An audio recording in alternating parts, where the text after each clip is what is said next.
50 Minecraft builds in 50 minutes. And yes, this is definitely my own original challenge idea that nobody else has done. I'm the first guy to do this. Why would you think Okay, let's go. We start off with a lovely scene of two parrots on a little picnic day under a cherry tree. And just gonna clarify, they are in fact in love. This is not platonic. Look at the sign. Wait, where are you going? Don't be shy, come on. Keeping on this wholesome theme we got going, we build a summoning circle out of candles and blood, followed by a Costco muffin. The almond poppy seed kind, to be specific. I don't really know what inspired this. It was just the first thing that popped into my head, which makes sense, considering how delicious and affordable they are. And no, I am definitely not being paid to say this. I wanted to try using some of the new bamboo blocks, so I made a little bamboo hut in a forest, complete with its own suffocating panda. By now, I was already out of inspiration and time was ticking. But don't fret, because it's stressful situations like those where I get my most creative and spontaneous ideas. Case in point, I got an idea to build a chess match between two wolves for the custody of their child. The wife is winning.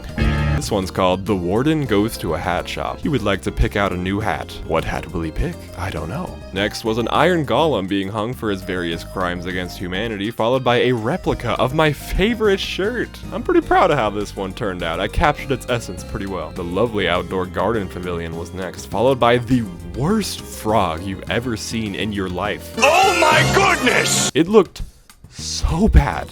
I actually had to spawn in a frog to use as a little reference in a desperate attempt to salvage the build, but it was hopeless.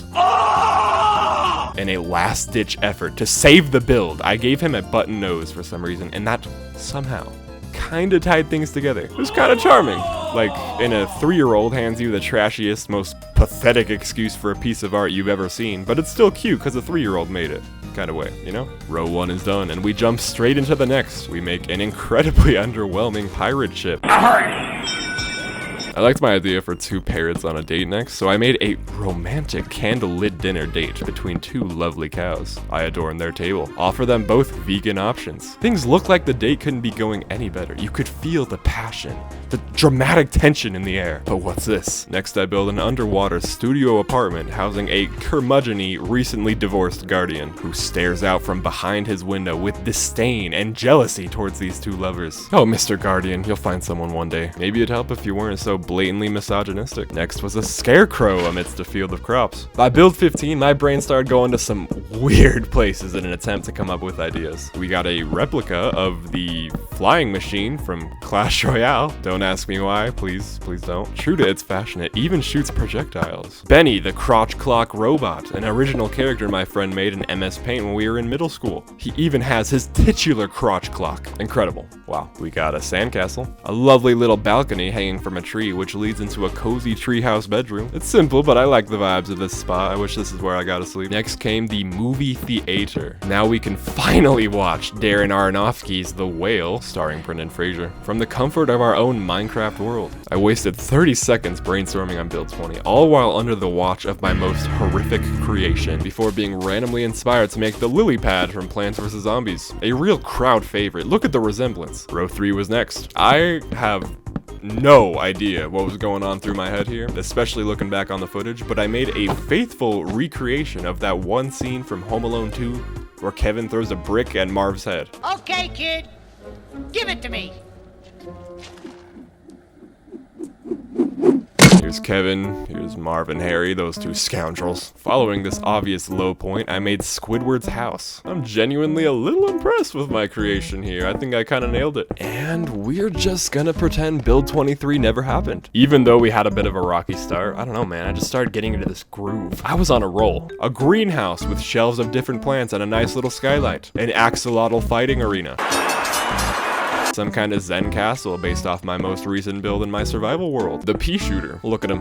What a lad. Walt and Jesse's RV out in the desert, complete with its own lab. Here's Walt, and here's Jesse.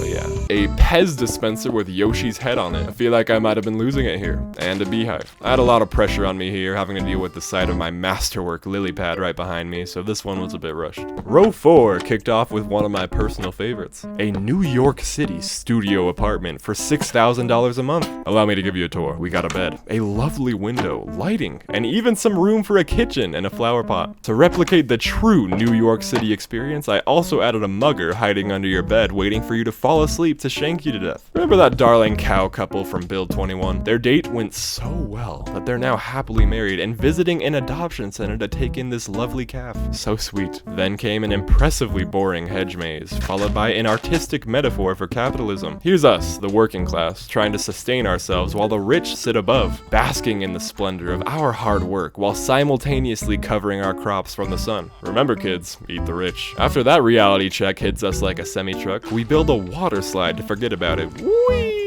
Next came a creeper club rave, then my personal favorite of the entire challenge. I put together a mushroom house with these nice little windows that houses a froggy. We got a bed and books. I want to live here so bad. Next was unique, some kind of candlelit memorial. And here's a redstone bomb set to go off in roughly 2 minutes. We were down to the last 10, and that was good because I was really scraping the bottom of the barrel for ideas. I made some kind of Mario-style parkour to get to the top of this flagpole, which is the French flag. I don't know. A horse walks into a bar. Who comes up with this stuff? Are you serious? Can you believe I don't have 1 million subs by now? Next came a museum.